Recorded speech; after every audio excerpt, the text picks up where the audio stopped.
Hello,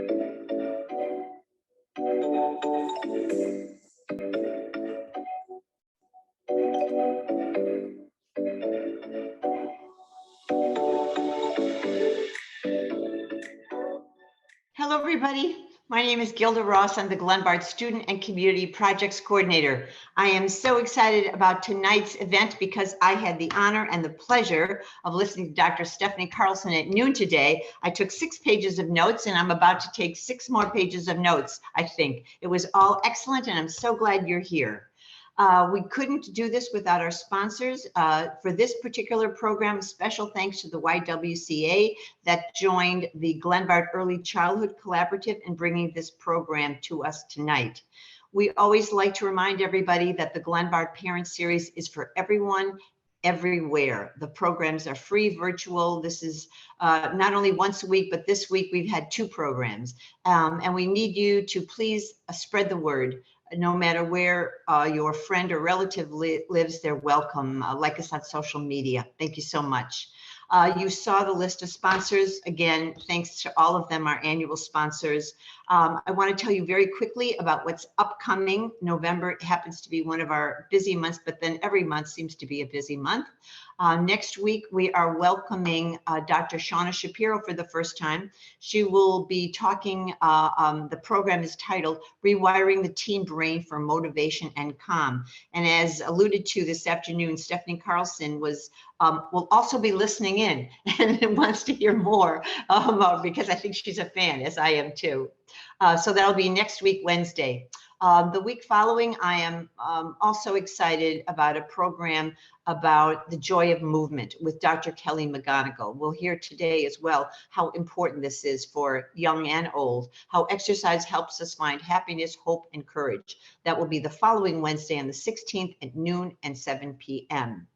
We'll be finishing off the month with a special day on substance misuse disorder. At noon on the 30th, we're welcoming Anna Lemke, MD. She'll be talking about her book, Dopamine Nation, in conversation with Jessica Leahy, the author of The Gift of Failure and Addiction Inoculation. That's a virtual program. Then our only hybrid program will happen that night. Chris Farley, growing up with Chris Farley, we'll hear from Tom Farley, his brother, what teens need to know about substance misuse now. And Dr. Timothy Fong, graduate of Glenbard, will be talking about his work as an addiction psychiatrist, informing parents and teens about updates today. That's on the 30th at 7 p.m. So there's lots going on. Circle your calendar, look at glenbardgps.org, check out the 50 programs that we have going on this year and come back. At this time, I do want to mention that there is credit available for those that are in the field. We will put that up in the chat and you can earn continuing education credit for this program. Thank you. Thanks, Jericho. So at this time, I'd like to introduce Katie Gleason. She is the YWCA Director of Children's Mental Health Consultation, and she will have the honor of introducing tonight's special guest. Take it away, please, Katie. Thanks, Gilda. Yes, it's great to be here tonight, everyone.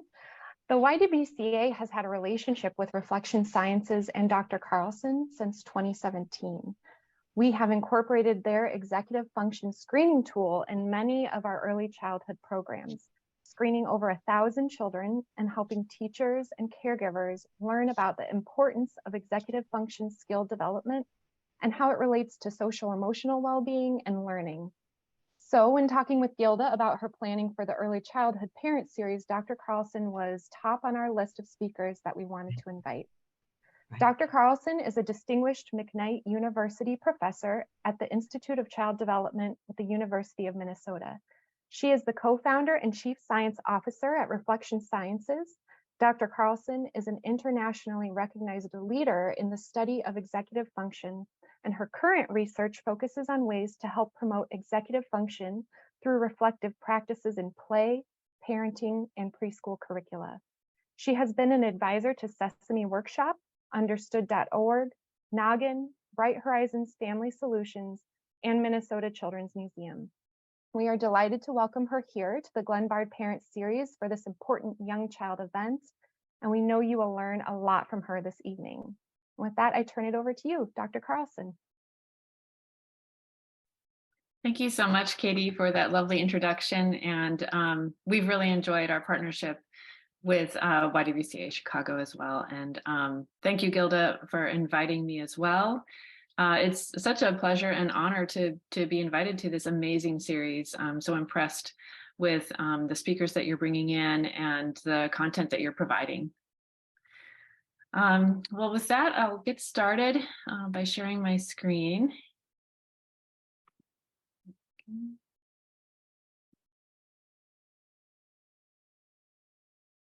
Okay. All right, so I'm going to be talking with you about some early childhood skills that are incredibly important to develop.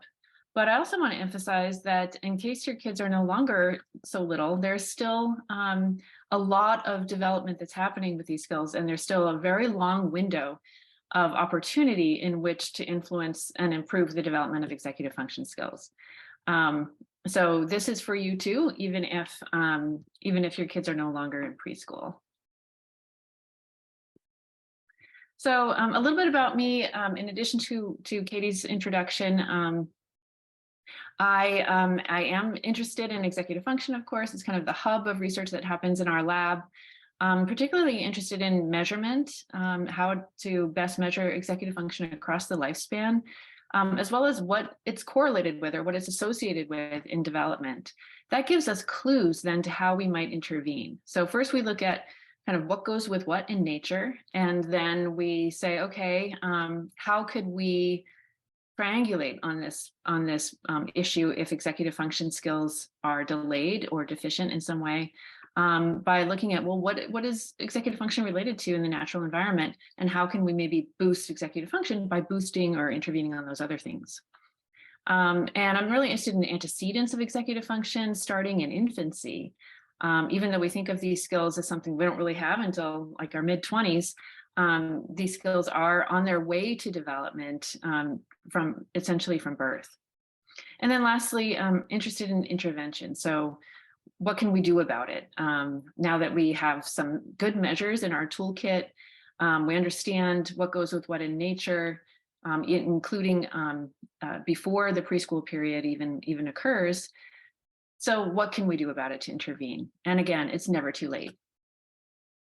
So what we do in my lab and through Reflection Sciences, as well as a spin-out company that we just formed called Reflective Performance, that's focused on adult executive function skills, which we'll be talking about too. The goal is really to reduce gaps in education and opportunity, including workforce development opportunity through executive function skills. On a personal note, I have some street cred in terms of knowing about executive function and how hard it is to help kids develop and how long it takes to develop, having survived 2 daughters through teenage years and then a comparatively angelic stepson who's now in college. So they're grown or on their way to being grown, but there were certainly a lot of trials and tribulations along the way. And I want to again say part of my affiliation with Reflection Sciences is that I'll be talking about a measure today that we've developed and that we provide through Reflection Sciences, and I wanted to just declare my conflict of interest there. Okay, so the plan for today is to start off by talking about what is executive function, why do these skills matter, how do we measure them, and what does the development look like? And what does the evidence say about how to grow executive function skills? And then we'll end on a note about adult executive function and how important it is not to neglect that either. So as Katie mentioned, I have done some work in advising Sesame Workshop. And in particular, I was charged with trying to come up with strategies to help Cookie Monster develop self-control. And I don't think we were very successful, actually, because he's still just crazy for cookies. But we did give him some strategies that I'll be actually mentioning a couple of them today. And that was really a lot of fun. But one thing that you might recognize in Cookie Monster is a typical 3-year-old child. So 3-year-old kids and younger and older kids as well will find it really difficult to resist temptation sometimes, and will become just hyper focused on some kind of a reward like cookies, or they are inflexible about thinking about it in a different way, or they're inflexible about waiting to have that treat later. So this was really inspirational for some of my work, and I really appreciated my affiliation with Sesame. So what we're trying to do essentially with the development of executive function is help kids move away from reflexive thinking. So that's when they attend to the highly salient, tempting, and often misleading aspects of the situation. So, for example, cookies, right? So if the goal for Cookie Monster is to learn how to resist temptation, then the cookies are, and the presence of the cookies kind of getting in the way, because he's got a reflex for grabbing them. What Cookie Monster and most young children must learn to do is step back to consciously attend to their goals. In other words, we want to teach them how to become more reflective and less reflexive. And these skills are often thought of as kind of the brain basis of self-control. It's a set of neurocognitive skills that are involved in goal-directed problem solving of just about any kind. And it's composed of 3 sets of skills. Working memory, so this is holding information in mind and manipulating it or working with it. So for example, holding onto a goal in mind in the face of distractions. Inhibitory control is that impulse control, the Cookie Monster self-control feature of resisting temptation, or resisting kind of attending to the most salient aspect of a situation. And then lastly, cognitive flexibility. This is thinking flexibly, being able to change perspectives, being able to think about a problem from a new angle, being able to take somebody else's perspective on a problem, and so forth. And these skills are largely governed by prefrontal cortex, which is the frontmost part of the brain and the last brain area to develop. However, executive function is not really, it doesn't boil down to a particular region of the brain. It's really more about networks of connectivity in the brain, including subcortical or limbic emotions, sort of emotion centers of the brain. So it's really more about networks in a particular region, and disturbances or damage or insult or injury to kind of any part of this network can result in executive function impairments. So I'll start with a classic example of an executive function task that's often used in our lab and others, called the marshmallow test. So in this case, children are given the option of having a small treat now, like 1 marshmallow, or if they wait, they can have a larger treat, such as 2 marshmallows. And this is, of course, incredibly difficult for young children to do. And we study this, we use this measure in my lab. In this case, this is a 4-year-old child, and we ask kids what their favorite treat is before they play this game, because we want them to be sufficiently tempted. And she chose Fruit Loops, which are a real favorite in the lab. And she's got a small pile of Fruit Loops on her left and a larger pile of Fruit Loops on her right. And she's been told that if she can wait until the examiner comes back to the room, then she can have the large pile. But if she doesn't want to wait, that's okay. She can ring that bell there in the middle of the table. The examiner will come back, but then she can only have the small pile of treats. So first we make sure that children understand the rules. She showed us and told us she understood the rules. And then the examiner leaves the room. And then this is about 18 seconds into the delay. We do have them delay 10 minutes. But in this case, it was about 18 seconds into the delay, and I want to show you what she did. And there's no sound on this, so you don't need sound on it.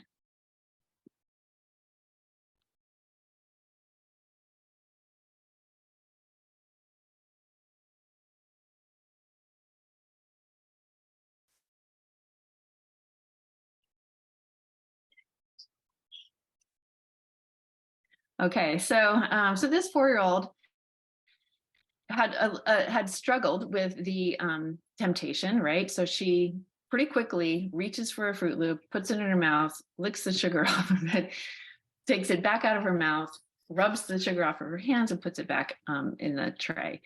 And So she clearly knew and understood and remembered the rules. So working memory wasn't the problem, but that inhibitory control, the resisting the temptation, was a problem. And then the cognitive flexibility was a problem too, because she couldn't, distract herself or think of something else to do or come up with a strategy to help her through that delay. So that's one example of an executive function measure that we use, sometimes called a hot executive function measure, because there's kind of this really tempting reward that's involved. But there are examples of executive function in everyday life. Think about a typical child's life. So taking turns, learning how to pay attention to adults, waiting to open a present, following the rules, waiting in line, solving conflicts with people by talking instead of hitting, playing pretend. So imagining that you're somebody else requires that you inhibit being yourself. Not cheating. So young children, if you've ever tried to play Chutes and Ladders with them or similar games, you'll notice that cheating is a common temptation. Breaking habit of any kind involves executive function. Perhaps in your own life, trying to not look at your screen so much, or trying to break a bad habit in terms of quitting smoking or something like that. And then really learning how to do anything new. So executive function skills are the skills that we bring to bear on in any novel situation where we can't go on autopilot. If we go on autopilot, that's reflexive thinking, and we're going to just kind of fall into the same old trap. So if you're learning, for example, how to do fractions, you have to resist the temptation of say doing addition or subtraction, what you had learned previously. Now it's a new rule, a new set of skills, and you have to actually think about the same kind of problem from a different angle. So executive function skills are ubiquitous. Executive function demands are ubiquitous. And it's no wonder that it's hard for young children. I mean, think about all of these stimuli that are coming at them all day, all these rules and expectations that they're trying to figure out. And they really just don't have these very developed brains in order to manage all of that. It's kind of like one of the metaphors for executive function is like an air traffic control center. You've got planes flying and taking off and landing, and it's a lot to be able to deal with, especially for young minds. So why do these skills matter? I've talked about how ubiquitous they are, but they also predict a host of really important outcomes. So at any age, there are individual differences in executive function skills. And research has shown both near-term and long-term important outcomes and of having better versus worse executive function skills in childhood. So for example, stronger math and literacy skills in the near term, and in the longer term, higher SAT scores and higher likelihood of college graduation. And then even longer term into middle age, some of the longitudinal studies have shown that those who had stronger executive function or self-control skills in childhood grow up to have healthier physical bodies and also healthier bank accounts, lower substance use, and lower criminality. And this is even when controlling for IQ and socioeconomic status when they were a kid. So we know that IQ and socioeconomic status matter for these important life outcomes. But even when we statistically kind of hold those constant, there's something over and above that. And that something is executive function. So this is an example from our lab, my students Jasmine Ernst and Amanda Grinnell, where we showed preschool children's executive function skills, individual differences in those skills, predicted their literacy and their math performance. And so we're showing literacy here in blue and math performance, or the correlation between executive function and literacy in blue, correlation between executive function and math in orange. And we kind of looked at these different age groupings. We saw that they were correlated significantly at every age, perhaps a little more strongly in the youngest kids that we were studying. But one thing to note is that at all of these ages, there was a stronger association between executive function and math than between executive function and literacy. And that's a finding that has been replicated quite a bit. And there's a real focus now on why is it and how is it that executive function might matter, particularly for STEM achievement. We also found, using a measure that I'll tell you about shortly, that if you include executive function as a screener, so this was kids who came before kindergarten, it's called Kindergarten Roundup. They came to get some kind of routine screenings, including, vision and hearing screenings. And we also gave them an executive function screener. We found that 4 years later, performance on that screener predicted their third grade achievement and in both reading and math. And in this case, it was a similar level in terms of the strength of those associations.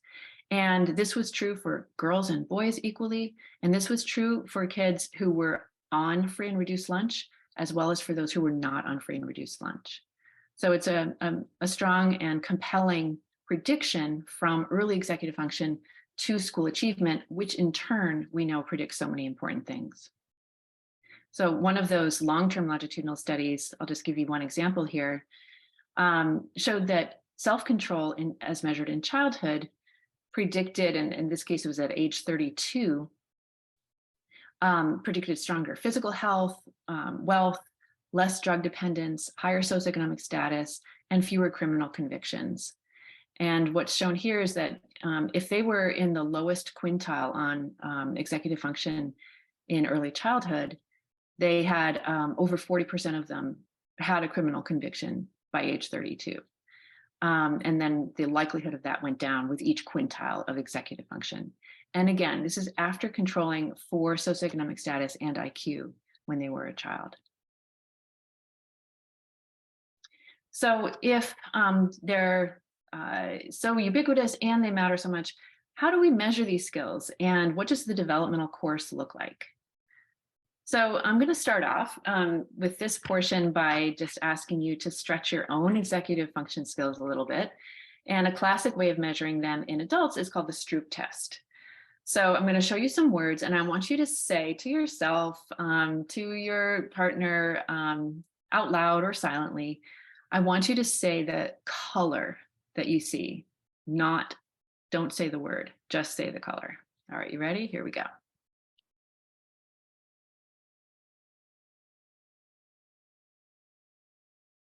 So if you're trying this, you might notice that this is hard, that you have to pay attention. You have to be effortful about this, right? You have to really zero in on this, and you're doing what we call inhibiting or suppressing the kind of habitual response, which is to read the word.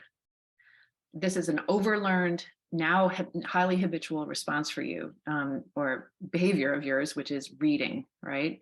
And instead report, so for the first word on the upper left, to say green instead of yellow. So it's hard. You can probably feel like it hurts a little bit.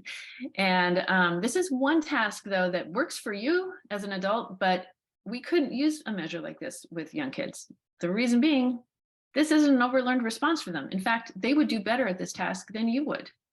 They would more quickly be able to report, if they know their colors, they'd be more quickly able to report the colors of these words instead of than you would, because they don't have the overlearned responsive reading. So in other words, they don't have to inhibit the reading so much. So we couldn't use measures like this that were typically used and are still typically used in adult neuropsychology, and we had to come up with other ones. So this is a measure that Phil Delazzo and I developed, and it's a virtual card sorting game. And it's called the Minnesota Executive Function Scale, or for schools and educators, it's called EF-GO. And I'll give you a sense of this. It's very fast, and it's an app-based digital app. It's objective and direct. So that means that instead of a self-report, we're asking the kids themselves kind of to show us what they know in terms of their executive function skills, as opposed to asking their parents or their teachers, where the reports can be biased or uninformed. And it's reliable and valid, normed on over 52,000 individuals in the US. And that's because it's adaptive. We made it to be to very quickly calibrate to where the child's current level of functioning is. So you just kind of pick a child that's already pre-registered or add one yourself. And then this is basically what it looks like. You've got these two boxes, and then you've got a card in the center, and the card in the center is going to flip. And there's a rule. So it might be the color game. And so in the color game, all the green ones go in the green box and all the purple ones go in the purple box. You flip the card, you see this green pig here, and you drag it, and it just floats into the box. And then here we've got a purple one. So one thing you might notice here, though, is that it's a purple rabbit going with a purple pig, not with the green rabbit.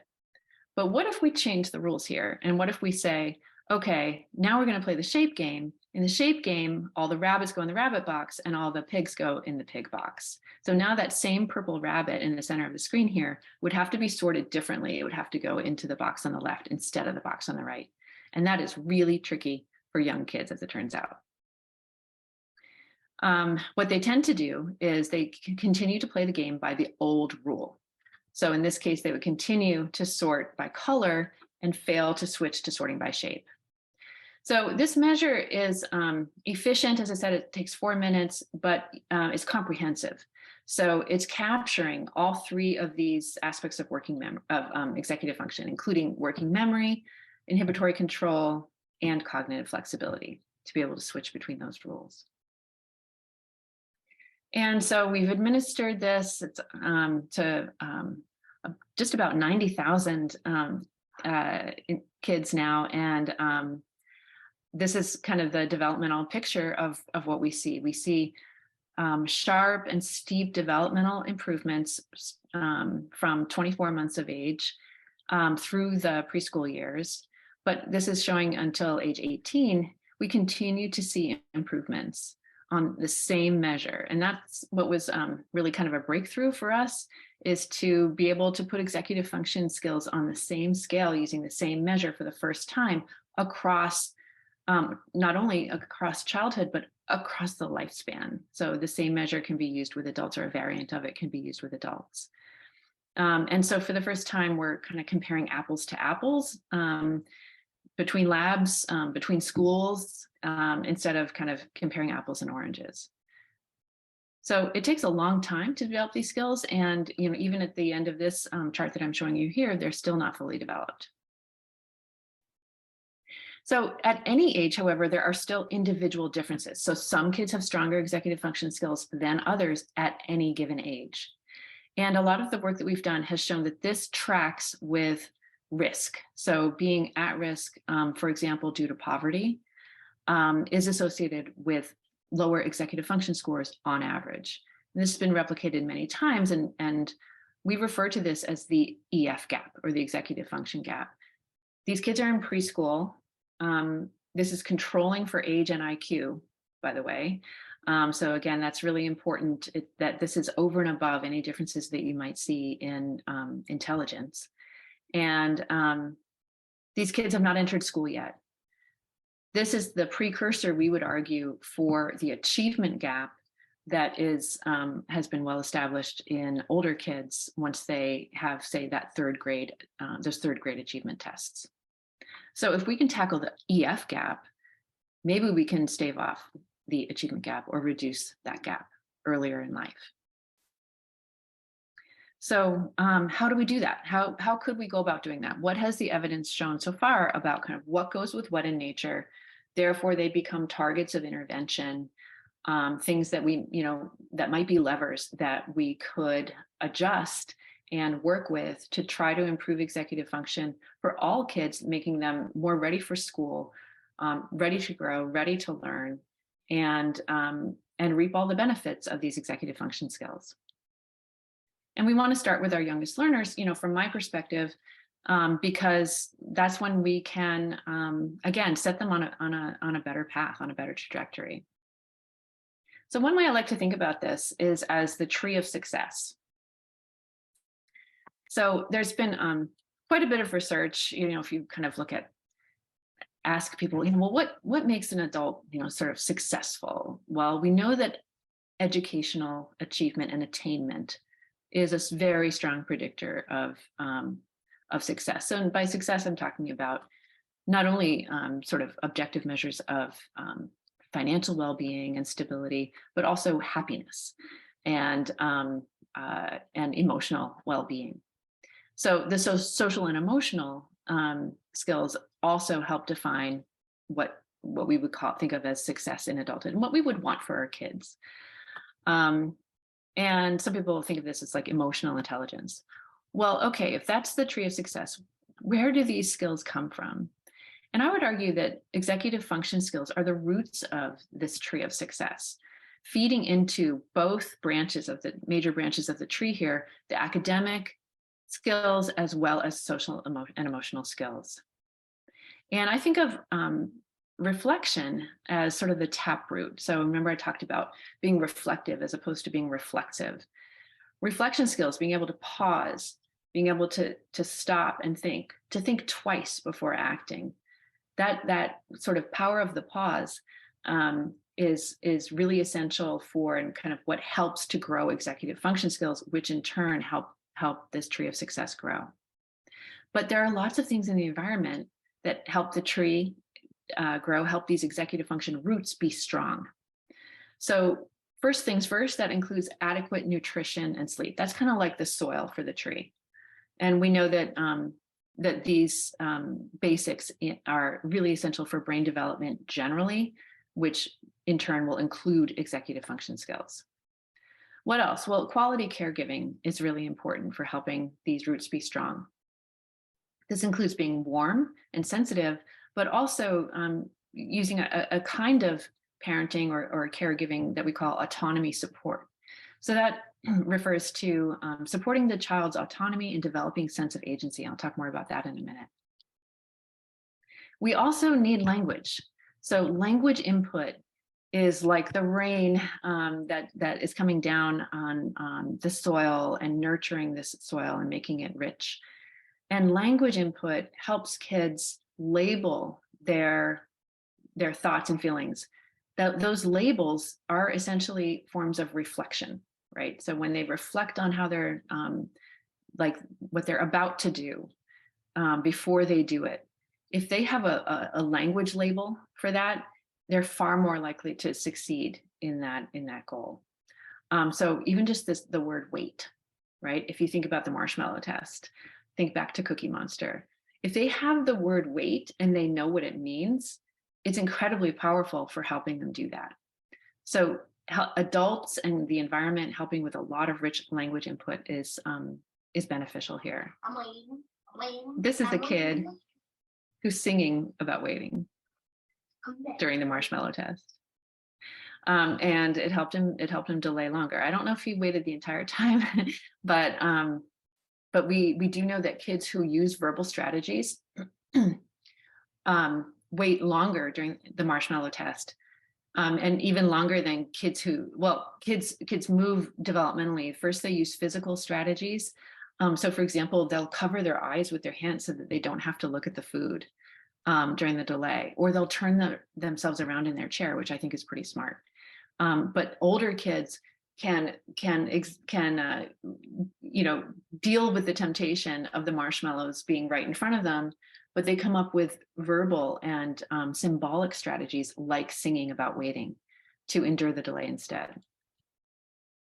And then occasionally, some leaves are going to fall and they're going to turn brown and fall off, and the wind helps to stress the tree a little bit. So mild stress is actually beneficial for the development of a strong root system and strong trees. So mild challenges. And so we do know that executive function interventions work best when they're pitched at a level that's just above the child's current functioning.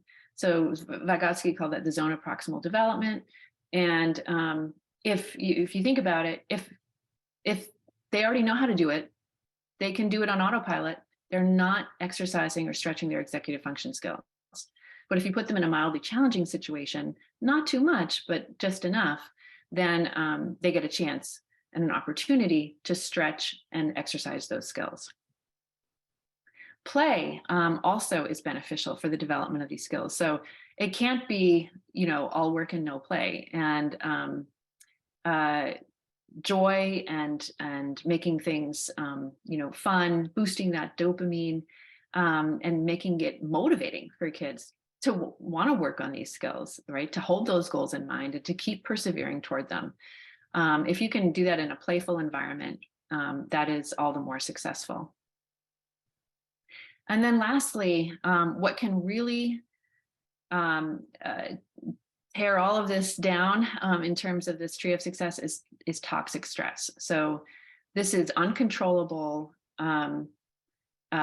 uncontrollable stress. And it can include things like poverty or racism and extreme kind of daily hassles.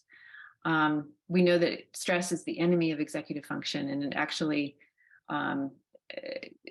amplifies kind of signals from the emotion center of the brain and dampens signals from the prefrontal cortex, or the kind of control centers of the brain. And it's detrimental to the development of all of these skills. So effective interventions also find ways to reduce stress.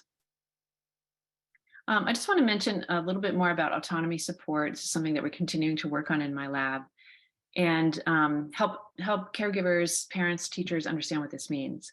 It's giving guidance to kids, teaching them, if you will, how to do things that they can't quite do on their own yet, but in a way that facilitates the child's sense of success and mastery, their sense of competence over their own selves and agency. So it's not taking over and controlling the task, and it's not letting the child struggle on their own. So it's helping the child just enough so that they're able to use their own skills. And so it requires some effort and our executive function skills on your part as a caregiver. So you have to, resist the temptation to just do it yourself, because it would be so much faster and more effective. But you have to instead take the child's perspective, follow the child's pace, ensure the child has a role in the task and that they have choices. So we do some research on this where we have parents and kids come into the lab and they do a puzzle task together. And the puzzle's a little bit too hard for the child to do alone. So the parent has to intervene, has to help. And we measure how they help. And we also measure the kids and the parents on executive function using the Minnesota Executive Function Scale. And these are some quotes that we have from this research. And I'll show you the ones in blue are ones that we would consider autonomy supportive. The ones in red are ones that we would consider not autonomy supportive and instead more controlling or laissez-faire. So for example, with respect to offering choices, one parent said, do you want to work on the edge pieces or start with the picture of the dog? Right? So it's a choice, within limits. It's not like, where do you want to start? That might be not scaffolding enough, right? But instead it's offering two limited choices, either of which, might be helpful for getting the child started and off on the right track. It looks like this piece we already have here has blue on its edge. Do you think we should look for another one with blue to go next to it? So that's kind of like just noticing, nudging the child to start looking for more blue things. Versus one in red. So for example, the one on the left here, let me just do it for you. We had parents say things like that, or just stop trying to put that piece in. Start with the edges and then do the middle parts. And this is not like, we're not going to call child protective services over these kinds of things. Like this is not, neglectful or abusive parenting by any means. This is part of the natural variation that we see in parenting. And you might even recognize yourself in some of these things. I do. And I think, oh my God, that time that I didn't let my kid work on learning how to tie her shoes because I was in too much of a hurry and I probably, didn't respect her pace and all of that kind of thing. We all do that. And no one's 100% as a parent, even under the best of circumstances. But these are just things that we noticed were some variations that happened among parents. And we noticed that when parents use more of these comments in blue, their kids had better and stronger executive function skills for their age. When they use these comments in red, their kids had worse executive function skills for their age. So another aspect of this, and I'll just kind of say why I think that's kind of working, is it's when you give kids choices, and we've done some more recent work showing that it's actually the provision of choice piece that's really effective for building executive function skills. What you're doing is you're giving kids a chance to reflect. You're giving them a chance to take ownership, reflect on the problem, make a conscious choice, and then own it. And then if it turns out that it was the wrong choice or they don't like the choice, guess what? It's on them, and they take responsibility for it versus blaming you. And so this, obviously translates to adolescence as well in a big way. We've also looked at, on the play side of things, we've looked at play as a form of symbols, right? So language is a symbol system, so is play. When kids play, they're engaging in symbolic thought and maybe pretending to be somebody else, especially in early childhood. We see a lot of pretend play. That also helps kids think twice, imagine things from another perspective, and it puts distance on the situation. We've done quite a bit of research on this now, looking at pretend play and executive function skills. And we've done this experimentally where we have kids pretend to be a character of their choice while they're doing an executive function task, like the marshmallow test. And we found that if they do these measures while pretending to be somebody else, like Batman, a lot of the boys in our studies have chosen Batman, that's why it got that moniker, they perform significantly better. In one study, we found that for kids who were low in executive function, particularly, that when we gave them a really frustrating task, they showed significantly fewer signs of frustration if they did the task while pretending to be Batman or their character of choice. In more recent research, we've been looking at having kids imagine their future self. And we also find similar benefits, just not even putting a costume on, but imagining themselves in the future using a pretend play storyboard. And then with respect to stress, I already mentioned about kind of the subcortical and emotion centers of the brain, including the amygdala. They're sending out when the individual is stressed, these are like neon signs of signals from these brain regions. And in turn, there's a dampening or a lessening of kind of influence that the prefrontal cortex can have. And they're in a bit of a tug of war. And in a high stress environment, it's just a lot harder for the prefrontal cortex and associated networks to do their job. And so that's why we focus on reducing stress as a key to helping executive function interventions work best. One example of an intervention that we did that had that in mind about reducing stress is a mindfulness plus reflection training program that we did. These were with low-income schools with children from majority of low-income families. And they engaged in an 8-week intervention program. One group had reflection training that included like belly breathing and mindful movement for 8 weeks. Another group had literacy training. This was called an active control. And a third group had no intervention, just business as usual. And what we found was that over the course of the intervention and during a post-test 1 month later, that the kind of rank order of kids on executive function in the classrooms shifted, such that by the end of the intervention, it was the kids who had had the mindfulness plus reflection who were now at the top of their class in executive function performance. And the kids who had business as usual were at the bottom of their class on executive function. So lastly, I just want to mention that adult executive function is really important to think about. It's not just about the kids here. So if we come back to thinking about the developmental time course of executive function skills. What I showed you earlier was essentially the left side of this graph, right? And there's improvement, but it actually continues to improve beyond that. This is using a measure similar to the Minnesota Executive Function Scale. And we see that it peaks around one's mid-20s. And then, unfortunately, it begins to decline on average through aging. But if we think about age 18 to 25, I think that's a really critically important time to focus on thinking about workforce readiness and workforce development. We're doing some work now with companies and looking at how their employees' executive function is related to their performance on the job. And then if you look at the decline in aging, on average, yes, there's a decline. We also see that I have these three groups here, low, average, and high.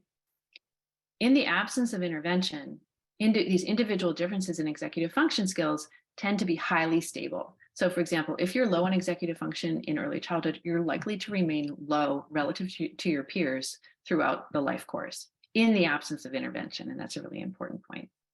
So we're also interested in adult executive function and how can we help adults achieve what we call EF resilience? So that's where, despite your advancing age, our advancing age, you maintain and uphold those strong executive function skills like you had when you were 25. And again, these skills are malleable at any age. If you use them, if you don't use them, you lose them, just like any other skill that requires exercise. So we can also help adults move from being kind of reflexive to more reflective, using some of the same best practices and principles that we would think about for child interventions.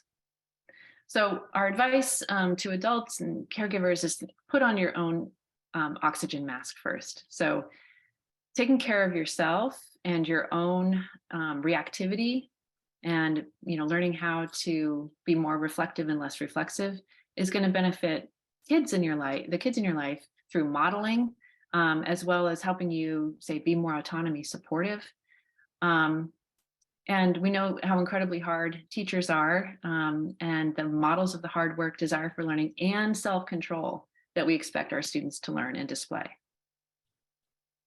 So we're taking a two-generational approach to this, targeting the core capacities of adults and children.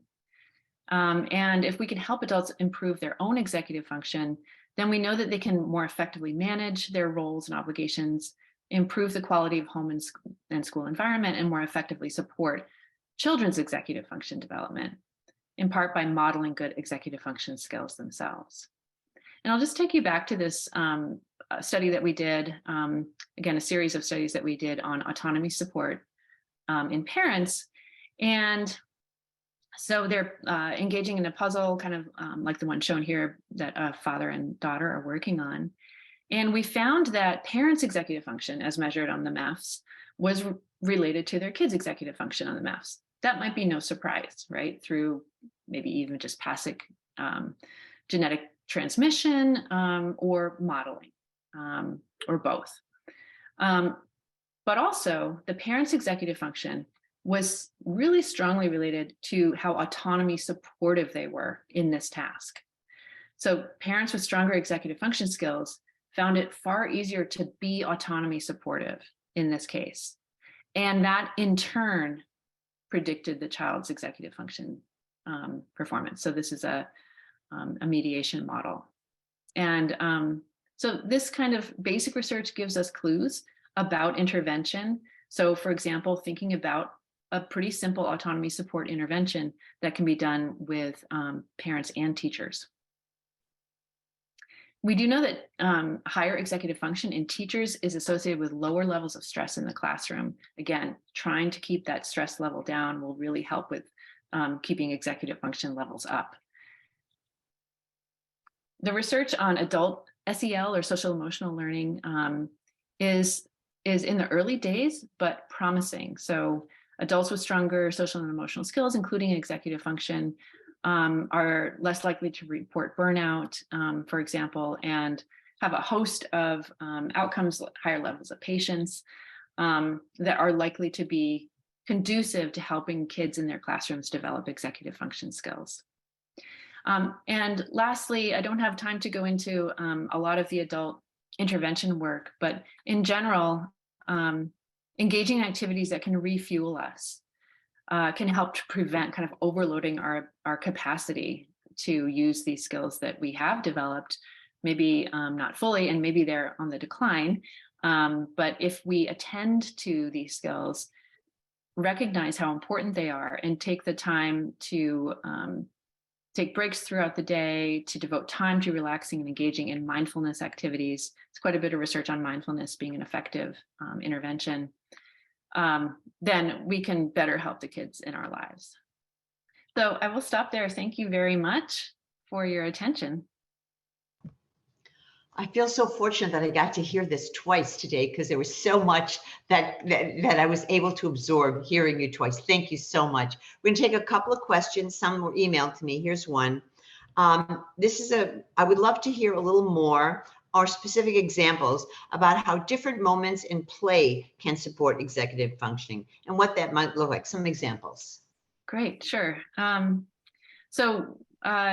When kids play on their own or with others, so there's kind of a double opportunity when they're playing socially, but even when they're playing on their own, kids are engaging in imagination, and they're engaging in what we call psychological distance. So they're actually removing their mind from the situation that's right in front of them in some way, shape, or form. So they're imagining that they're on the moon instead of in their living room. And so this engagement of abstract thought and imagination helps them get kind of like a panoramic view of a situation. And when you get a panoramic view of a situation, so for example, I think, all right, I could be, I could be the astronaut, and you could be the asteroid. And then, oh, wait, no, let's switch. And if you just listen in, just eavesdrop on kids playing, they're talking out loud. I mean, that's one great thing about studying young kids is they're not keeping secrets like adolescents are. They wear it on their sleeve, and they just like, they're running their thoughts out loud all the time. So we get real insight into that. And you can hear them pause and think, and then they realize that they have a choice. Oh, wait, no, I know. You could be the such and such, and I can be the, such and such, and then we can switch. And so that's giving them a lot of practice with perspective taking, and it's giving them a sense of agency and control, and also learning how to resolve conflict, they're actively suppressing reality. So we see developmentally, for example, that a very young child can only play pretend phone with a phone. Right. But you'll see like little toddlers, take mommy's phone and then just start pretending to talk into it. Yeah. Right. But once they get a little bit older, they can, take a stapler, and you can pretend a stapler's a phone. And then if you're even older, you can take something that doesn't even have the shape of a phone and pretend that it's a phone too. So you have this increasing level of abstract thought. And so that happens in play, and play is like the leading edge of development.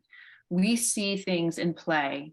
We see kids' capabilities of thought in play before we see it in real life. Interesting. Interesting. Here's another one about choices. I often hear parents offer choices like, do you want to go to the park or the zoo? But really, they already decided the zoo is not an option, a red shirt or green shirt. They're upset when they choose green. She's not exactly sure about how to phrase this, but talk a little bit about the giving choices. And I know that's important. Yeah. Thank you for that question. So, the choice, offering choice, provision of choice does seem to be really important, but they do need to be choices that you can live with, regardless of which one. It has to be an authentic choice. In other words, so, we've become quite masterful at, manipulating kids a little bit. So you can nudge them toward the thing that you really want them to choose. But you have to be willing to live with the choice that the child makes for this to work. So just coming up with things that, truly don't matter to you, whether it's, this pair of shoes or that pair of shoes, and offering that choice. And also, it can't be like, what do you want for breakfast? Right. That's too open-ended. And the answer could be chocolate. So, if you can't live with chocolate, then don't ask such an open-ended question. So Right, choice right. within reason, choice within limits. Very good. Katie, I know you have a question that you're ready with.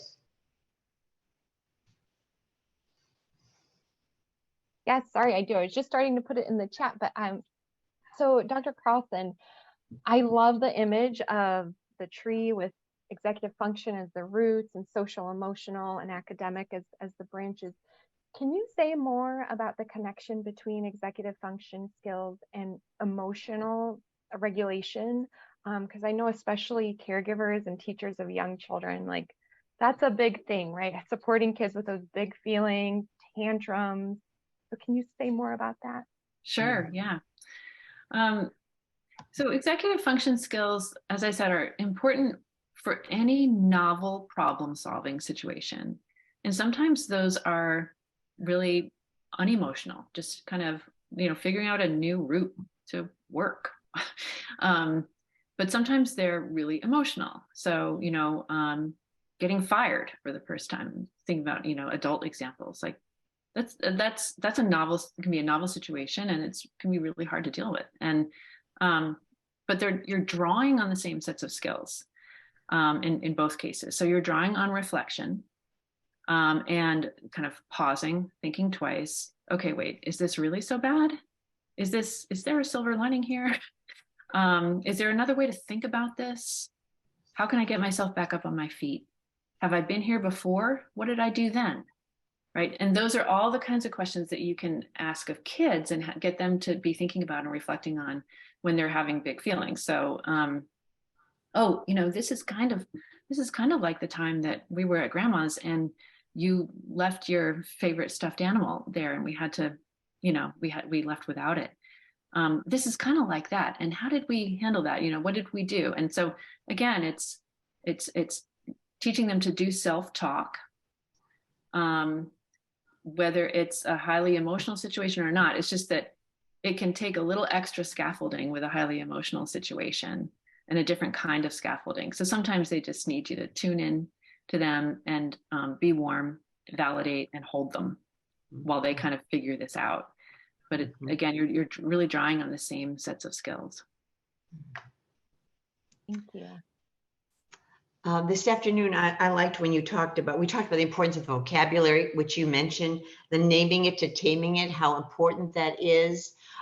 Here's a question. I know EF skills can be significant delayed or underdeveloped in children with special needs. What are the best ways to promote the growth and use of EF skills in kiddos that have trouble maintaining attention for more than a couple of minutes, still needing help repairing communication breakdowns, or have difficulty retaining more than 2-3 step instruction? Yeah, thank you for that question. So I think that it can be frustrating that things take longer if you're working with a child with special needs. And executive function skills are what's called a kind of transdiagnostic feature of a number of developmental disorders, including learning differences and learning disabilities. So what that means is that impairments in executive function tend to show up again and again and again across different disorders, including ADHD, autism, conduct disorder, and a variety of mental health disorders as well, and learning differences and disabilities, as I mentioned. So it's kind of a pervasive, when executive function skills are insulted, impaired, somehow delayed or damaged through, and it could be sometimes, prenatal development. It could be poor nutrition, not having the first things first, like nutrition and sleep and so forth.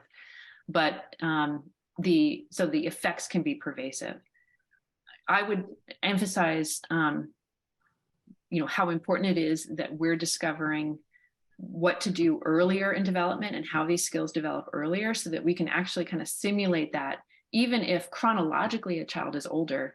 If we better understand how to support these skills, say in toddlers, developing age appropriate but similar strategies for caregivers to use with children who might be chronologically older But in terms of like kind of an executive function age, they're still behind or still a bit younger. But I would say that the principles and best practices are kind of the same. And like I said, for adults too, lowering stress, keeping the challenge level just above the child's current ability, encouraging reflection, giving them the vocabulary for it, and keeping it joyful, keeping it fun.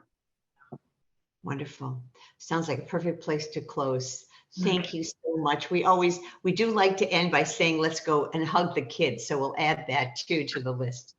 Thank you so much. We learned so much tonight. A great crowd at noon as well. And we're really walking away with some important things that we can do right now. So I really appreciate that. Katie, thank you so much for coming. Thank you to the YW and the Glenbard Early Childhood Collaborative, and all of you for listening tonight. Thank you so much. Have a great evening, everybody. See you next time.